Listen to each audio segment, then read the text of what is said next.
I welcome all Tech Society members and audience for this next series of Masterclass. Normally, Masterclass are conducted with the objective that understand different perspectives regarding education technology and also understand what are different challenges, different solutions people provide for the education technology. And we in this series we have uh, speaker known as Aditya Shukla. He is expert in psychology and he's working at the intersection of human cognition and artificial intelligence. He has written lot of articles and he is a founder for the blog of Cognition Today, PsyGuitar and Human Preview. So he has published 700 evidence-based articles and 15,000 hours of study. He brings in deep theoretical insight to practical domain including education, mental health, marketing and technology. And his work has been cited in academic research, referenced in global media such as New York Times and Forbes, and is used by companies looking to build meaningful psychologically grounded products. So his mission is that make AI smarter and more human to remind people of their irreplaceable value in the age of intelligent machines. So over to you, Aditya. Welcome for this series, and we are eager to hear from you about human value in artificial intelligence. Thank you. Over to you. Thank you so much for the introduction. I'm very glad to be here. And that was a pretty detailed introduction. So I'm not going to say anything more about myself. So, long ago, we had this quartz. That has changed into this. We have gone from using rocks found on mountains while wandering around and somehow figured out how to change that into something smart. And now we are making the thing smarter. Today's story is going to be about how we have used our brain. We have used its core functions, its core cognitive functions to create something we could have only imagined in the past. So, with that in mind, I'd like to begin my presentation. Hello. So, can I share the screen now?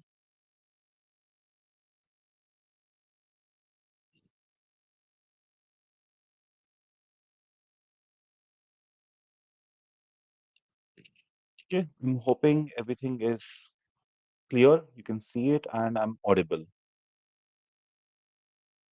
Okay, that's me. We are going to be talking about human cognition, and we have already entered the era of artificial intelligence. We can debate if it is really artificial or whether it's really intelligent, or we can debate if this is just the starting of the AI, or we can debate if it is this is how much we peak and we can't really go further. But those questions are not something I want to address today. We're going to look at a couple of different things that we could have only done because we changed rocks into machines. We have found a way to do that. And that has all come down to human cognition. The most beautiful thing about the brain is it has known how to navigate the world in which it was born. It has learned to figure out how things work. It has learned to figure out, and we somehow came with that instinct, which is there in all of us. The instinct is there in all of us, and because of that, we created AI. Somewhere down the line, it was necessary, so we created. So right now, the fact is that we have created technology that has changed our behavior, our language, our way of thinking. So I want you to be ready.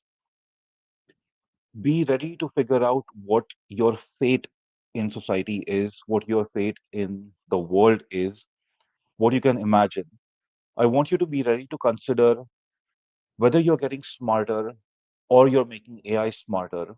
I want you to consider if the pace of life, the speed economy, which I'll talk about very soon, all of this is our current state of being.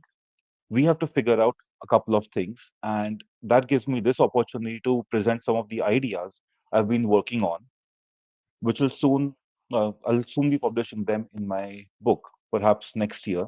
It's work in progress right now, and some of the ideas have already been on my blog on Cognition Today. So let's get to the first point. Apart from looking cute, what is this cat doing? It's doing the most fundamental thing. It's exploring, it's looking, it's gone beyond the fence and it's looking. And that is exactly how, about 2 million years ago, our ancestors learned to control fire. Before that, fire was always there. But the best evidence we have of us moving forward as a species is when we learn to control that fire. Like literally walking around with maybe wood in hand, find fire, take that fire on that wood and transfer it somewhere else. The fact that we could do this started maybe a crazy addiction in humanity to be curious, to move forward. There was no stopping at that point. Now, just about 70 years ago, we created transistors, Bell Labs. We refined them. They got powerful, they became smaller. And most of our lives now depend on that invention.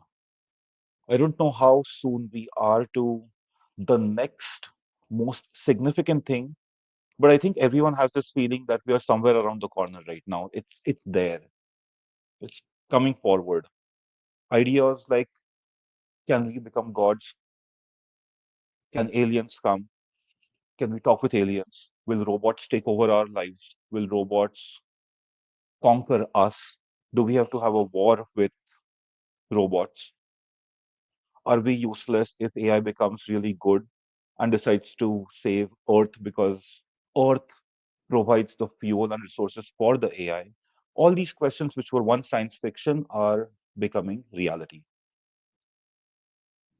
Point I want to make here with this story is, like this cat, we have been curious and we have found ways to convert rocks into chips, raw ingredients into food, stones into houses, and perhaps a lot more in the future. We'll find out. It's going to be an exciting show, but let's live. Let's look at curiosity. As as someone who does cognition and as someone who writes about cognition all the time, for me it's a very intuitive thing that when humans interact with the world, we figure out different ways to interact. And that brings me to this model of curiosity. It's a compilation made of multiple different theories of curiosity. I've put them together as a somehow philosophical guiding uh, mechanism of how we can interact with the world. Let's look at animals. An animal hears a sound, the animal is going to look in the direction of that sound to figure out what happened. This is your basic perceptual curiosity. What is there to observe? Beyond the little bit of stuff you see around, beyond your senses, beyond your eyes in the small field of vision, is there more? How do you find if there's more? By instinct, animals and humans move. We go from one location to the next location to figure out what there is. This is instinct in possibly most animals, and we've used precisely this in computer code to figure out patterns in data. So it's a very natural idea. The other thing that makes us a little special compared to a lot of other animals, and currently a little more special than even AI, like truly agentic AI, AI that makes its own decisions. We may not have the best version of it, but that is epistemic curiosity. All the big philosophical questions, all the things that we do is about epistemic curiosity. It's about finding the source and the origin of information. You ask, how is a house built? How is the sun uh, giving energy to the plants? How is the waterfall falling down instead of going up? All of our science, all of our movement, and possibly all of our relationships also have come from asking questions like how, why, which, who. It's about knowing more. And I would say there are two other subtypes of this which I would highlight because they make sense from a person who creates.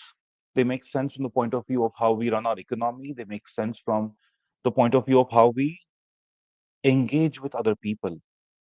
Number one, interest curiosity. You read a book or you watch a TV show and there's a finale and there is no conclusion to that. You want to know more. That's interest curiosity. You want to figure out more. And you wait for it. It gives you purpose. This sort of curiosity makes other people create for you. This makes you want to consume other stuff. Simply put, interest curiosity is how we keep moving towards something or away from something. Very basic instinct for us, but it's there. And the second one, which has probably been the center of all startups, all companies, all businesses, all innovation, all of science, in fact, is deprivation curiosity. I'll give the example of people say on a field, they see a mountain with snow on top of it. When you see that, you also realize there is a river in between, so you can't cross. It's too big. This problem triggers deprivation curiosity. This problem is the reason why someone would build a raft to cross the river just to go there and figure out. So here, deprivation curiosity is going hand in hand with perceptual curiosity, but the function of this bit of curiosity is to figure out how to solve a problem. In modern technology, we have the problem of AI consuming a lot of energy, and whether it's economical to do this, whether it's safe for the world to have so much energy spent on running computers, that's a deprivation curiosity problem. Our job is to figure out how to reduce the energy cost. It's not really to figure out if we should have AI or not. Let us use that instinct that we have in finding solutions. That's deprivation curiosity. So I want you to think of these four forms of curiosity as somehow as something of a lens through which you see what happens in the world next. Brings me to the next thing. I'm not going to read this, but you can read this while listening to me. We speak of cognition, cognitive skills. We talk about schooling and building cognitive skills in children. We talk about cognitive decline when people are older and they stop remembering. And in everyday life, we only look at cognition from the point of view of can you pay attention? Can you remember stuff? Can you solve a problem? Is your IQ good or is it low? Is this job too difficult? Do you have the skill set? We look at these very surface level things. But from a very scientific point of view, well, there's this unified model of cognition that's been coming up for a couple of decades, and that's the 4E model. And it is beautiful. It's beautiful in the sense that it really shows how cognition is not just about what's inside the head, it's about how it's about your body, your head in an environment interacting with other things. I'll quickly go through the four facets of cognition over here. Cognition is embedded. That means if you are in a kitchen and you're thinking about food, your thought process about food is going to be a little better than your average thought process about food when you're somewhere else. Similarly, cognition is embodied. When you learn to move around, when you learn to manipulate your body as a dancer or as an athlete, it teaches you spatial orientation. And the spatial orientation somehow creates this abstract understanding of how to manipulate space. So we have seen in studies people who learn how to dance end up doing better at spatial reasoning. They know how to fold paper better, they know how to arrange and rotate objects better. This is like quite important from a point of view of where our smartness comes from. Where is the human brain really getting its braining? Why is our brain braining the way it is? It's coming down to these four facets. So the third, cognition is enacted. This simply means When you listen to me right now, or when I'm looking at my presentation, it's not really just an image that is in front of me. And for you, it's not just a voice that's in front of you, it's not just an audio signal. There is a filtering and an interpretation of it. There is making sense of it. There's assigning meaning to it. So there's processing. And that processing is based on what we have acquired in the past as different types of learning, or it's coming from other influences that I'll soon get to. But it's an interpretation. And the fourth one, which I think is going to be the most relevant for today's talk, cognition is extended. This means if I have a phone in my hand or a calculator in my hand, I'm going to do the stuff in my head about calculations a little better because I have the tool with me. Because I have a phone, I'm going to think more about communication. That means my thought processes are kind of dependent on the tools. And it's not just the tools. People, in a way, are also social tools. I mean, not from a philosophical point of view, but we interact with them. People help people. So a tool is supposed to help a person. By that definition, our sense of thinking, the contents of our thinking, they're all dependent on the tool we get associated with. So remember these four things. Cognition is embedded. That means it's there in the environment. Whatever is in the environment is affecting us. It's embodied.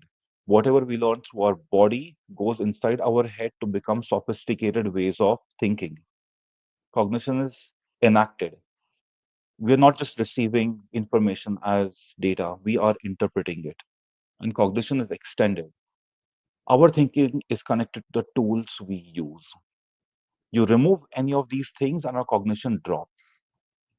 And we have like really strong evidence. And I think you can relate to this evidence also. We can go through this, but I'd like to highlight the second example here with the soup. This one. It's been found through multiple studies that if people are lonely, they crave warmth. People get into blankets, they go for a warm bath. And it's not just a psychological thing.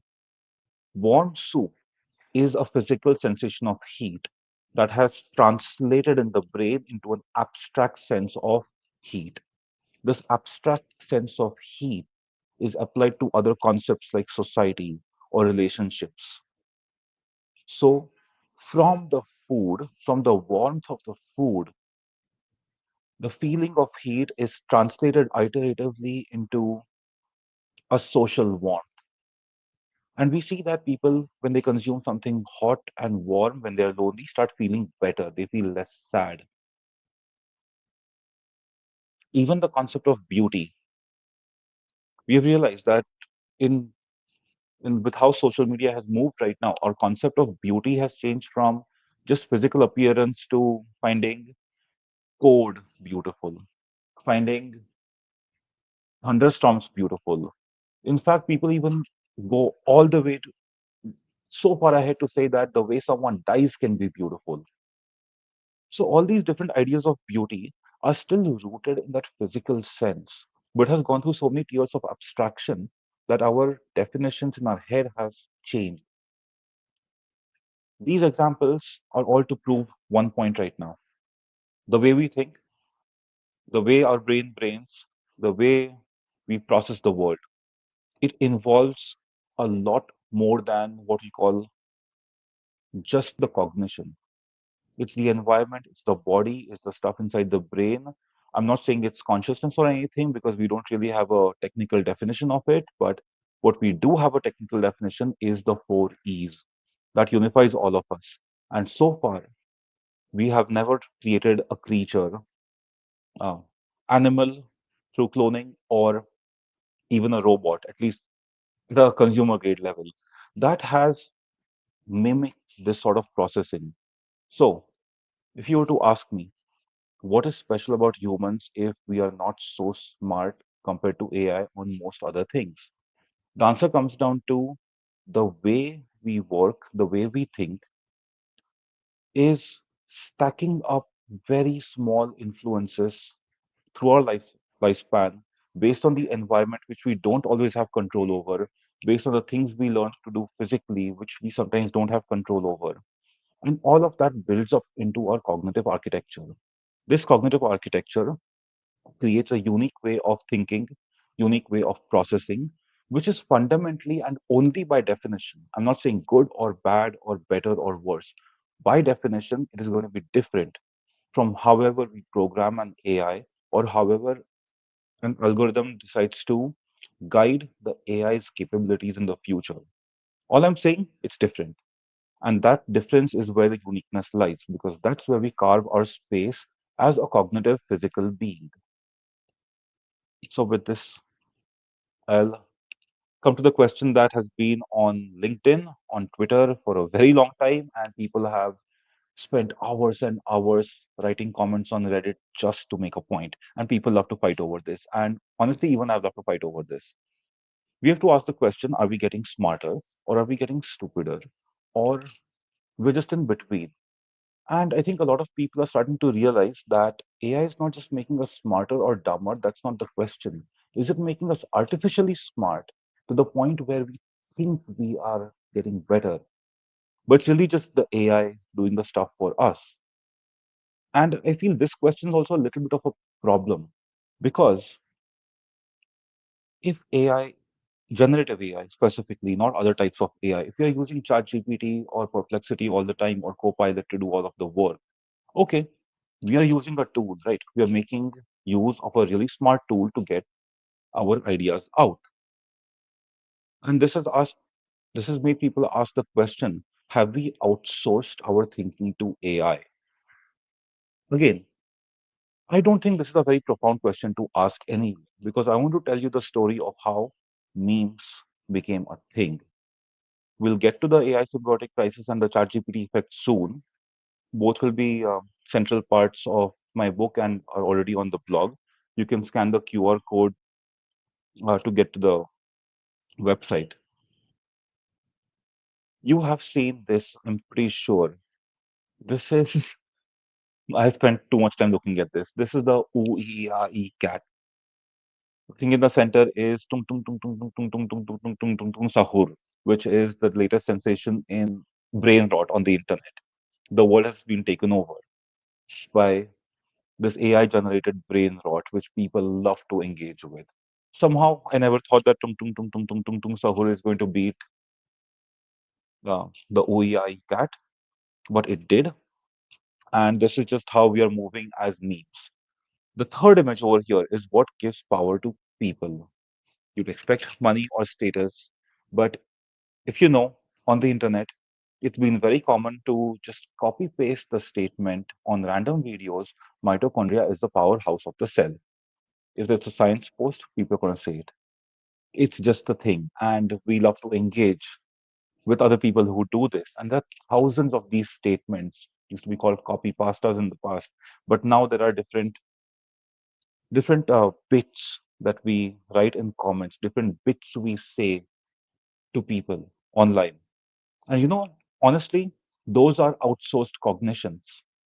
We are not coming up with this every single time you want to say it.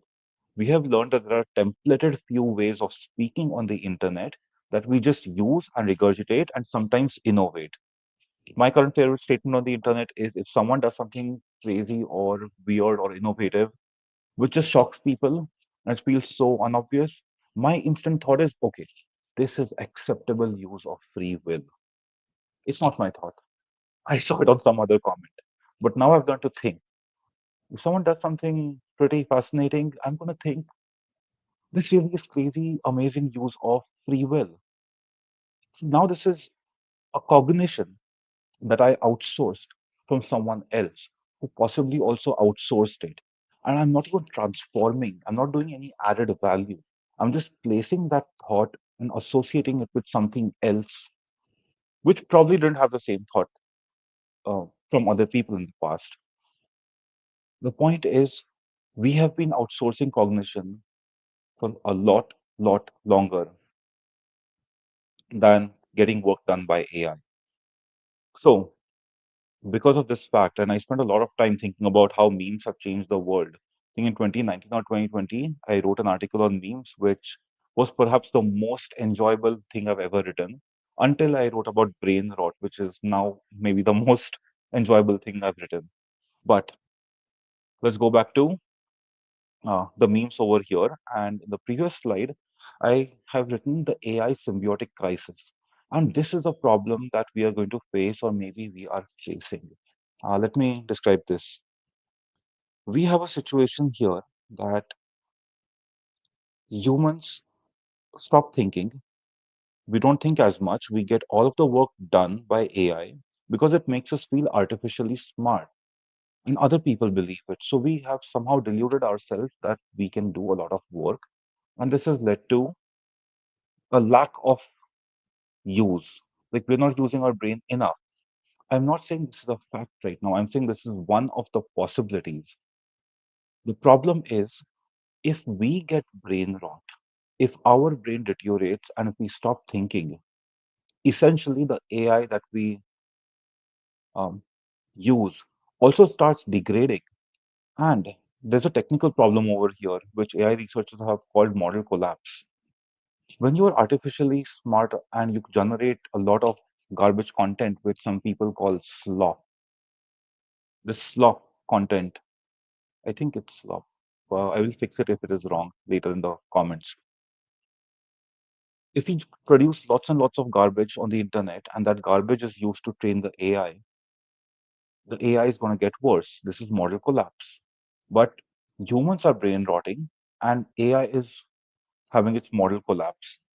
When we put them together, uh, we don't really do anything dramatic. We slowly degrade each other. But the real problem is it's not the degradation. We lose our reference point of what used to be smart, what used to be good, what used to be a sense of progress. We get used to really bad stuff.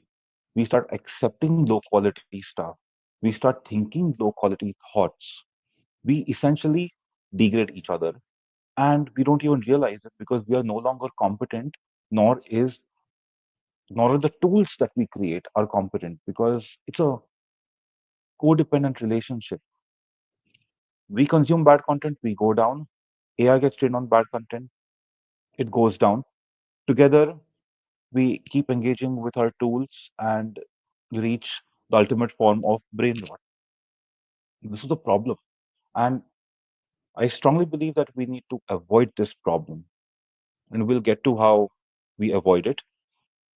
The starting point is to actually use curiosity. And one more thing I'll speak very soon, the ChatGPT effect. If you think about, okay, I'm assuming that you have given uh, directions to people on the road. You may not know how a shop looks or how a building looks, but you know where you have to turn to get there. It's there in your head. You might not remember the color of the door or color of the banners or the other shops around it, but in your head, there's a mental map of the location. And our brain, the way it has developed right now, because movement and curiosity have been the core bits of our exploration of our cognitive skill. Spatial cognition has become the fundamental way of organizing information. We take information and put it in small different spaces, like it's a map. That's why cognitive maps work so well. That's why we love designs. That's how we love music, because music is also sound arranged across time. It's an arrangement. Spatial cognition is about arrangement of information, which we are really good at as humans. And that led to an effect which used to be called the Google effect, which simply stated people remember where information is more than what the information is. We've also gotten used to the idea that we do not need to have all the information if it can be found somewhere else. It may be with people, it may be in a generative AI's model, it could be in a book, it could be anywhere. And we call this transactive memory. It is it is information shared between people which might not sit in your head. We've been used to this transactive memory and spatial cognition for a long, long time until ChatGPT came. When ChatGPT came, no one has to go to a website. Actually, a lot of people still do need to go to different websites, but the habit became of asking GPT about something. You want information on science, you want information on history, you want work done. People went to ChatGPT to get information. So their spatial cognition has been unused. They just need to chat and get it back from GPT, and there's an implicit level of trust that ChatGPT will give decent enough answers, and if not, it'll improve over time. This has been the hope. So, since our spatial cognition has not been used, I propose the value of human cognition right now is about asking extremely good quality questions about information you don't know, nor the AI might think about on its own unless it is prompted in a very smart way. So, imagine you're talking with some generative AI about information and you want to learn how airplanes fly. If you don't even have the questions to really dig deep, the Gen AI is not going to give all the information. It's probably going to give you a little bit of normal information that is expected. And um, because of ChatGPT giving you information directly to you in maybe a templatized way, you stop asking questions and you get satisfied with what you see. And because you get satisfied with what you see, you don't need to ask more questions. So I'll put the ChatGPT effect this way. Our greatest skill right now is going to be asking extremely good questions with imagination to think and create more than what the AI is readily giving you, more than what you have been used to. It is about pushing that boundary a lot ahead. We dig deep, and humanity has started putting value on doing this. The first evidence is people who know how to use AI really well start getting an advantage because they are digging deeper. Eventually, my assumption is that everyone will learn how to use it because technology generally ends up being simpler and simpler to use over time. So people will get used to using AI like for a lot more things that we are right now. But the ChatGPT effect simply puts the value on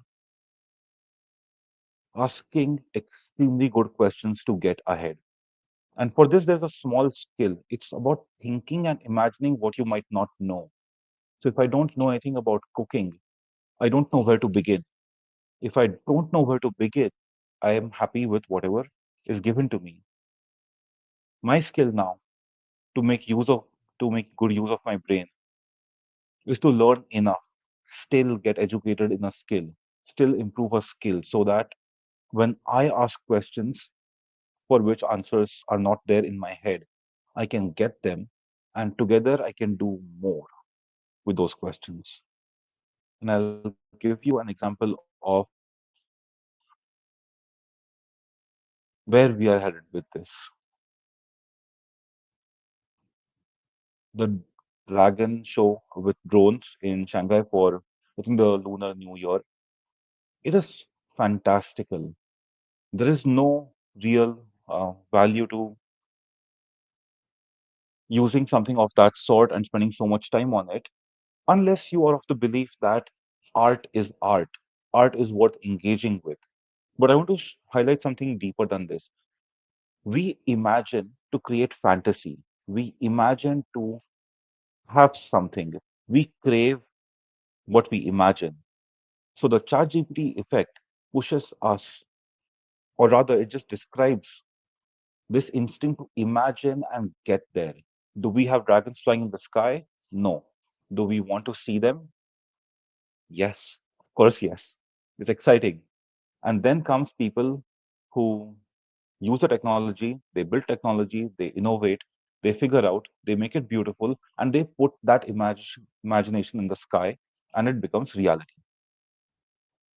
This is the example of where we are heading right now. We are making our imagination into reality, but for that, we have to imagine better. Imagine better, we have to know how to desire ideas. For that, we have to be curious. For that, we have to ask deeper questions. We have to use generative AI or any other form of AI to imagine more, to really see where we can go. Because let me draw this small, uh, let me skip ahead from here, because this is the point I want to make right now. And we'll go back to the previous influences earlier. We have curiosity as instinct, and we have an imagination. We have a brain that can imagine and can think a lot to go ahead, to go really, really ahead. Imagine two types of conversations, two groups of friends. They are both pretty uneducated, they are pretty illiterate about the specific topic, and they're starting to discuss. When they chat, they don't know what they don't know. They barely know what they know. And if they're discussing, they're probably just feeding each other with information which may or may not be right, probably is going to be wrong, and they will engage. It's probably going to be nonsensical to someone who already knows a lot better. So in this conversation, there is no progress. But in the other conversation on the right side of the screen between the human and the AI, there is a very strong possibility that if you know enough, you start getting an idea of what you don't know. You know, start knowing the limits of your knowledge. That is where the AI can start helping you, because honestly, we are not giving AI so much control that it just transforms civilization on its own decision making power right now. We don't have the capacity, and we probably don't have the technology yet, nor the legal or the economical incentives to do that. Maybe we'll figure it out, but for now, we are still using AI as businesses or consumers to get stuff done. The good thing is, because Gen AI gets trained on a lot of information, it tends to be something of an uh, external brain, extended cognition. It becomes a part of our extended cognition. And when we engage with our extended cognition, which can give you information or analysis or content that is more than what you can create by yourself, you are now in a way to push each other up. That is how we solve the AI symbiotic crisis. Instead of making each other stupid and going so below that our reference point for intelligence just keeps dropping and dropping, there's a possibility that if we continue honing our cognition for its unique capacity, for the curiosity and for the imagination, we should be able to use all the tools that we build to go beyond and imagine more. But for that, again, the skill is language, because that is how we've been interacting with people. Language is how we have codified our civilization, and language is how we have codified our thoughts, at least most of us. I mean, language is how we codify the information request to any generative AI. We use prompts, we use language. So the solution lies in using language to extract more information from an AI, interact with it, ask better questions, and get a lot better. So language skill is something I believe is going to be the most important skill. I'm not saying it's going to be the most high value economical skill, but it's going to be an overall extremely powerful skill to get most of the work done in the future. We might not need people to be really good at math or good at art or good at anything, but we are going to need language up to the point we evolve into telepathic beings or we start embedding chips in our heads and we just communicate via satellite with each other through brain waves. It's a future, it may be possible, but until that happens, language is going to be the way. Earlier, maybe about 30 minutes ago, I spoke of AI intelligence and human intelligence being different. I was not saying that they are fighting with each other. I'm saying that we have to treat the two intelligence as different kinds of intelligence, different benefits, and different capabilities. Until we figure out how AI is evolving, we can't really make very strong predictions about how that intelligence will evolve, but we can make pretty strong uh, theories about how our brain is braining. And for this, I want you to see this model. What you know is a set bit of information. To create something from changing this into a smartphone, all we have done is take pieces together, put them, break them down, completely decompose, and rebuild from there. We have created something new.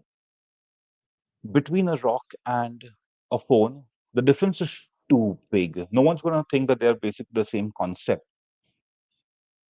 But essentially, a crystal and maybe a brick are closer in relation to each other. Slowly, if you keep looking at the transition, they are closer. So there's a history to all of this creation. That history gets modified.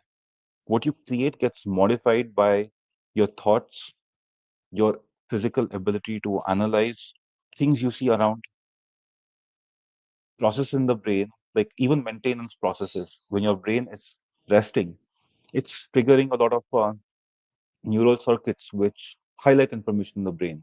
And all of those highlights somehow influence external information like advertisements you see, clothes people wear, the words people use, they influence your thoughts.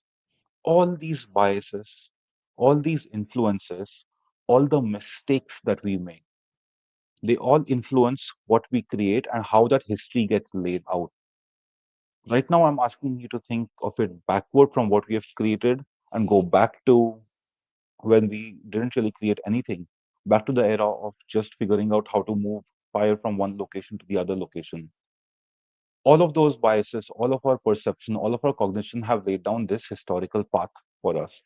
Could have been a different path, but this is the path that got laid out. This is our natural journey. This is not an artificial intelligence natural journey. This is where the difference lies. And I'll show you one more theory right now where the difference becomes a lot more apparent. And that is in how we people become experts, how you and I learn a skill, and how you become quite good at what you're doing. I think a lot of you may have already seen this model of memory where there's encoding, there's storage, and there's retrieval. Encoding is taking in information, putting it together, having these small bits. Storage is your memory, and retrieval is you trying to remember stuff again. This is not really the main thing about memory. The main thing about memory is a schema. It is a highly dense network of information that gets improved, repeated, it gets other information attached to it, it becomes complex. And when it becomes more and more complex, we become really good at acquiring information of that kind. So this schema creates another personal trajectory for our own personal evolution. Our skills move based on how these schemas keep developing. They also develop from other reasons, but our schemas keep guiding our creation, our output, our cognition. I'll give you an example. A musician generally is quite good at imagining sounds and laying down different kinds of sounds. All these different sounds make more sense to the musician than perhaps someone who's not a musician because they have a schema for sounds. A person, say someone who's really good at history, might have a schema for remembering dates. For them, remembering is going to be easier. The point of this is human expertise takes a trajectory which cannot exactly be predicted. And because we are so many, like we are 8 plus billion people potentially with all some sort of skill and expertise. And if we don't have it, eventually we'll get it. All of us are having this path which cannot be predicted. Our civilization has had this path in front of us. The total sum of all these paths keeps us quite different from any other creature we create because that path cannot be simulated. All of this comes down to three unifying factors now: the schema, which becomes a random influence, which becomes a guiding post for how our brain creates and recreates, how we combine information, how we develop ideas, and we use curiosity to navigate the world to figure out more information, and we imagine to figure out what we need, to figure out what we can do, to think of a solution which we don't have, and our extended cognition, which is using a tool to think, which is the AI right now. The tool is the AI. Our extended cognition just pushes these three things together into what I believe the ultimate value of human thinking. And for us as cognitive beings, me as someone who thinks about cognition, writes about cognition, I can't help but think that curiosity, imagination, and the random influences are something that is absolutely central to how we move forward in the age of AI. There is just one thing I would like to add after this. There's a context to everything, and that context is what I call the speed economy. I think very soon I'm going to have to end this masterclass, so I'll quickly go through the speed economy. Technology makes things fast, and we've been seeing that happen. Internet has gotten fast. Transport between two spaced out locations on the planet have become faster. All of that has increased the rate of information exchange. Psychologically speaking, we became habituated to speed. We came to accept speed as the default. The quick commerce, the Zepto, the Blinkit, getting food at home in 5 minutes, not even joking. I did not have a bowl to prepare 3 packs of Maggie. And while preparing the Maggie, I ordered a bowl on Zepto. By the time I was done making the food, I had the bowl. I used the bowl. This is speed. I was amused at first, but now I've come to expect speed as a habit. And the guiding principle for this speed economy is our sense of reward, our sense of pleasure is about speed.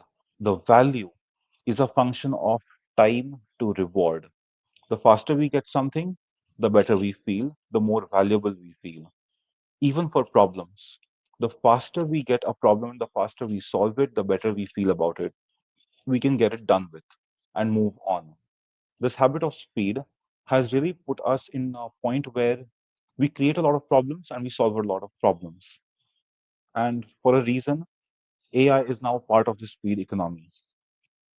Speed has given us one problem and one interesting thing. I wouldn't say it's a problem as such. Speed has given us options. Options have given us decision paralysis in the past, but options to select from have also given us a pointless reason to have a preference. Maybe there is no preference required between, say, um, butter chicken from one location versus butter chicken from something that's pretty much the same. Both of them are going to come to your house within maybe 20 minutes on a delivery app. This choice is not really necessary, but we have it.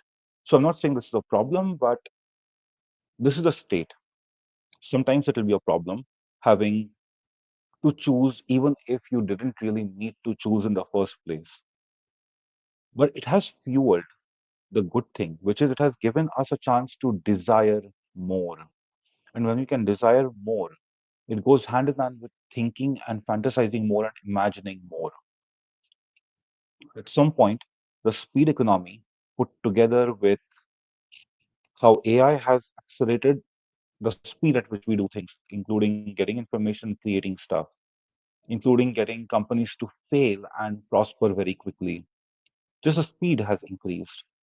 Put that with curiosity, put that with exploring the world, put that with nagging the AI out of frustration to get more information out, just so you can think and solve a problem. All of that has given us the opportunity to imagine big, really, really big. I think one of the core values of the future are going to be creating something to break our current reality and make a new reality. I think only in imagination you can begin to desire things not in front of you. This is perhaps a central binding idea that I wanted to deliver through this talk.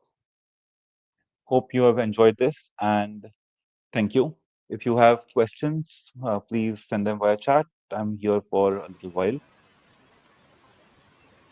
Thank you. And see you. Uh, Thank you, Aditya. Uh, I have one small question. Yes. When you were explaining this cognition and AI, you talked about a curiosity, right? You Right. started with the curiosity. So, Right. how can we use this AI to generate curiosity amongst younger ones? Because now I think younger ones, school children will use AI to a larger extent. Maybe it is part of their curriculum. Right. Yeah. So, how Right. can we use or how can we think about how to uh, generate curiosity amongst children? So I think I try to assume that something that children deserve is what they've heard early over time, and I believe that believe that professionally and personally, that children are born curious. Usually, a problem happens when that curiosity gets shut down. But let's assume that we are past that. Let's get to the main point. How do we use AI to build that curiosity? Number one, um, my opinion is that children should interact with AI. Children should be interacting with people. Children interact with pets, right? Interacting with an AI is no different for them. They have learned that AI is another species. For them, there's no reality such that this is something new and this is something new that has happened. It is there as existing. We don't question, are plants good for the planet or not, because they've been there and we've formed a habit of having them. Children will have the habit of having AI next to them. With this in mind, if you have to use AI to increase curiosity in children, first we need access to the AI. We need to have a little bit of an open minded approach to let children play with artificial intelligence and push in any direction. Because for the first time, if a child has any question, however ridiculous it is, however stupid it is, or however immoral it is, there is a way to get an answer and learn more very quickly without involving experts who may not have answers or people around you who may not have answers. So you want a child to get curious with AI, put the AI in front of the child, make sure it's safe, and let them interact. Both will figure it out. It will be the same scenario in that conversation where we we avoid the AI symbiotic crisis by getting the AI to give information, person to ask for it, co-create something. Maybe there could be some mentorship, maybe there could be some parenting required in maybe forming good habits or laying down priorities. Because, truth be told, our brains don't develop a sense of what is really risky, what is really smart, or what is acceptable way into 20s. Let's assume that children are developing it faster, but let's also be prepared well enough that there might be some guidance required. But I would professionally recommend let them interact. They have to interact. Right. So there is one more question here. Uh, so Ah, will yes. speed? Yeah, yeah. Will It's the speed second cause question. anxiety? I think that's a. Yeah. I'm guessing you've thought about this. I think you've described an outcome of speed economy that I did not speak of over here, but it's real. And absolutely, the observation is correct. We have had two problems. psychological problems because of the speed economy. The anxiety is high, and we have come to expect things fast, so our attention has dropped. People say that our attention span has dropped. People say that people are getting more anxious. It's because we have gotten conditioned for everything to move very fast. So there is very little time in getting comfortable. We move fast, and that generally does trigger anxiety and attention problems in people. So, yes, should some problems be curated rather than solved, since not all problems can be solved? Philosophically, I think you are on the same page as I am right now.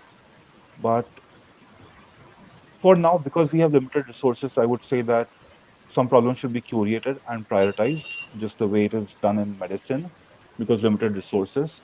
But again, let's step back. Let's go into science fiction. Let's go into fantasy. What if we do keep solving these problems in such a way that current problems stop being problems and we create new problems because of the speed economy? And when we keep creating new problems, we have more problems to solve. So we are shifting one problem and going ahead with new problems. And this could be that dirty addiction of humanity where we love our problems. We fall in love with our own problems, and which is fine in a lot of ways. But it also creates a possibility that there may be a small chance, maybe a teeny tiny chance, that we figure out a way to increase the amount of problems we can solve so that we don't have to select the topmost few problems to solve. We can go up that scale where we can try solving more and more problems because it just gets easier to solve them. This is how I view your idea here.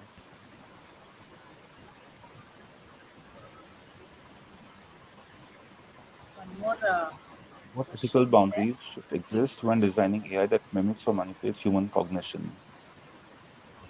I think the first most ethical boundary that's going to happen is how curious should we make an AI? Because if imagination and curiosity are the things that are making us have our path separate from an AI's path,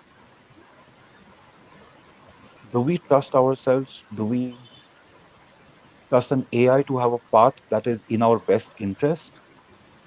I think the question you're asking, Dr. Sarika, is what people have forever called the AI alignment problem. Is the direction in which AI is moving aligned with humanity's needs? And if it is not, what do we do to course correct and keep it close to our needs? But then there's another problem with that.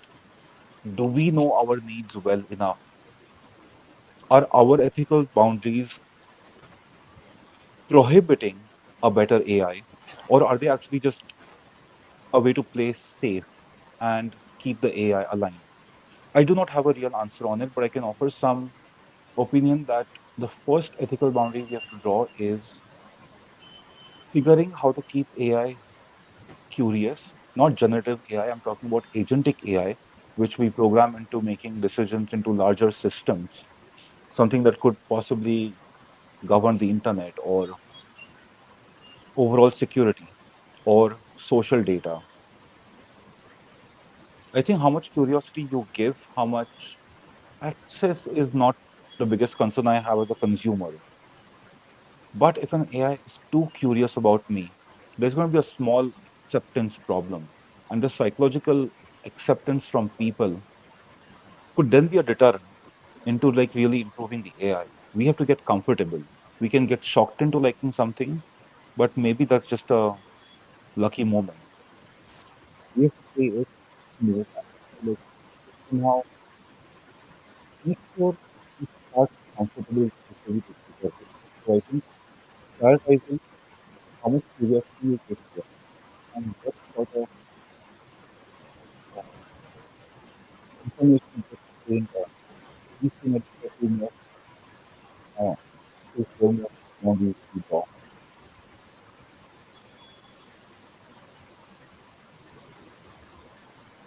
Okay. So I hope that all Correct. the question answers.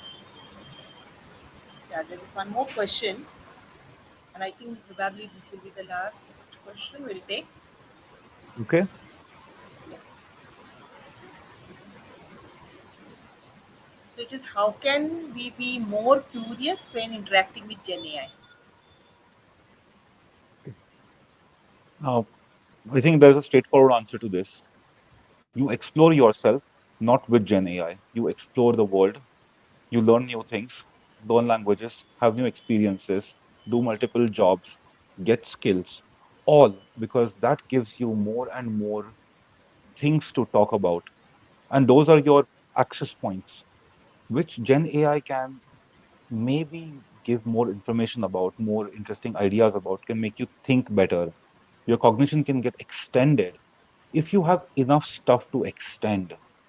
I think first, curiosity within yourself has to come out with the world, with the embodied cognition, with the 4E cognition that I spoke of earlier. If we interact with the environment, if we interact with people, if we develop our skills, we learn a lot of things and we try to become as smart as the AI or better. We have more things to ask, and chances are we have more things to ask about things we're not good at, but we know what to ask. So there's a small psychological phenomena. I don't know how many people are familiar with it, technically speaking, but I think intimately we are all familiar with it because we all speak a language.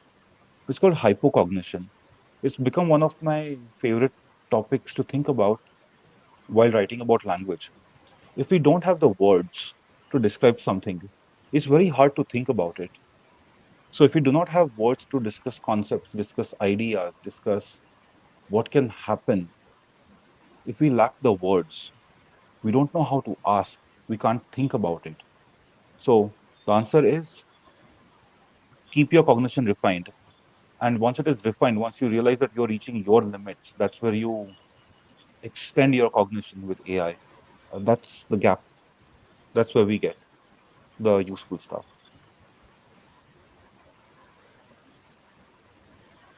Thank you, Aditya. I think it's really Thank you interesting so much. talk, and a lot of enlightenment was there. I also understood a lot of things, and I think the curiosity is the core of AI use. So thank you so much. Yeah, Yeah. really appreciate this. Thank you for having me here. Thank you for listening.